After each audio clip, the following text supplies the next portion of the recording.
بسم اللہ الرحمن الرحیم۔ میں ہوں عنایت اللہ کاشف ایڈوکیٹ اور آپ دیکھ رہے ہیں لیگل انفارمیشن۔ آج 3 خبریں ای او بی آئی کے حوالے سے شیئر کروں گا۔ پہلی خبر ای او بی آئی کی پیش رفت کے حوالے سے ہوگی۔ دوسری خبر جو ہے وہ ای او بی آئی کے اندر جو کہانی چل رہی تھی سندھ ہائی کورٹ میں توہین عدالت کی کارروائی اور اس پر پیش رفت، یہ بھی آپ کو بتاؤں گا۔ اور اس کے ساتھ ساتھ بورڈ آف ٹرسٹیز کا آج اجلاس ہوا ہے، اس کے اندر کیا کیا فیصلے ہوئے ہیں، کیا کیا فیصلے ہونے جا رہے ہیں، وہ بھی میں آپ کو تفصیل سے بات بتاؤں گا۔ تو آج کی جو مین 3 خبریں ہیں وہ یہی ہیں، اور اس کے ساتھ ساتھ کل پاکستان کے اقتصادی کونسل کا جو اجلاس ہوا ہے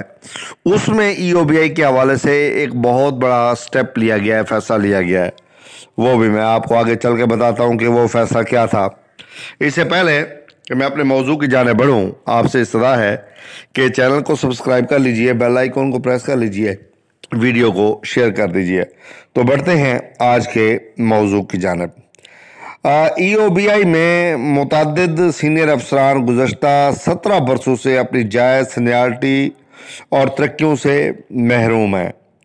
طاقتور اور بدعنوان افسران جو ہے ان میں آپ جانتے ہیں، بار بار نام میں لیتا رہتا ہوں اپنی ہر ویڈیو میں، ترقی کے مستحق سینئر افسران کے حق میں سندھ ہائی کورٹ کے متعدد احکامات کو بھی ہوا میں اڑا دیا ہے۔ 2014 سے زیر سماعت ترقی کیس میں 3 بار واضح عدالتی احکامات اور اعلیٰ افسران کے خلاف 3 بار توہین عدالت کے نوٹس باوجود ای او بی آئی کے قانون سے بالاتر انتظامیہ کی جانب سے میں نہ مانوں کی ہٹ دھرمی بدستور برقرار ہے، اور وزارت سمندر پار پاکستانی اور ترقی انسانی وسائل حکومت پاکستان اسلام آباد کا ذیلی ادارہ employees old age benefit institution میں قانون سے بالاتر انتظامیہ کی مسلسل ہٹ دھرمی اور کلیدی عہدوں پر فائز انتہائی جونیئر اور بدعنوان افسران کی لا قانونیت عروج پر پہنچ گئی ہے۔ سندھ ہائی کورٹ کے 3 عدالتی احکامات اور توہین عدالت کے نوٹس کی بھی دھجیاں اڑا دی گئی ہیں۔ تفصیلات کے مطابق ای او بی آئی میں 2007 میں خلاف قانون بھرتی ہونے والے اور 2014 میں بلا کسی تجربہ اور انٹرویو بھرتی ہونے والے انتہائی جونیئر مگر طاقتور افسران کے منظم گروپ کی جانب سے ادارہ کے متعدد سینئر افسران کی سینیارٹی اور ترقیوں کے معاملہ میں گزشتہ 17 برسوں سے سخت حلق تلفی کی جا رہی ہے، جس کا اندازہ ای او بی آئی کے اپنے جائز سینیارٹی اور ترقیوں سے محروم چند سینئر افسران Abdul Latif Narejo assistant director, Abdul Qadir Soomro assistant director, Muhammad Ramzan Jamro assistant director, Farooq Ahmed Abbasi assistant director کی جانب سے سندھ ہائی کورٹ میں دائر ایک پٹیشن سے لگایا جا سکتا ہے، جس میں معزز سندھ ہائی کورٹ کی جانب سے 3 بار واضح احکامات اور 3 بار توہین عدالت کے مرتکب ہونے کے باوجود ای او بی آئی کی قانون سے بالاتر انتظامیہ اور بدعنوان افسران کے ایک گروپ نے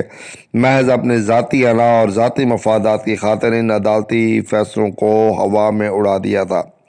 ذرائع کا کہنا ہے کہ ای او بی آئی کے بورڈ آف ٹرسٹیز، جو اس خود مختار ادارہ کا اہم پالیسی ساز ادارہ ہے، نے اپنے 33ویں اجلاس منعقدہ 1993 اور 48ویں اجلاس منعقدہ 1998 میں فیصلہ کیا تھا کہ ادارہ کے افسران کی 15 برس کی سروس مکمل ہونے کے بعد انہیں اگلے گریڈ میں ترقی دے دی جائے۔ اس فیصلہ کے تحت ادارہ کے 3 بیجز کو ترقی دے دی گئی تھی، لیکن 2004 میں بورڈ کی جانب سے 4تھے بیجز کے افسران کی ترقی کی منظوری کے باوجود اس وقت کی انتظامیہ نے اختیارات کا ناجائز استعمال اور انتہائی بددیانتی کا مظاہرہ کرتے ہوئے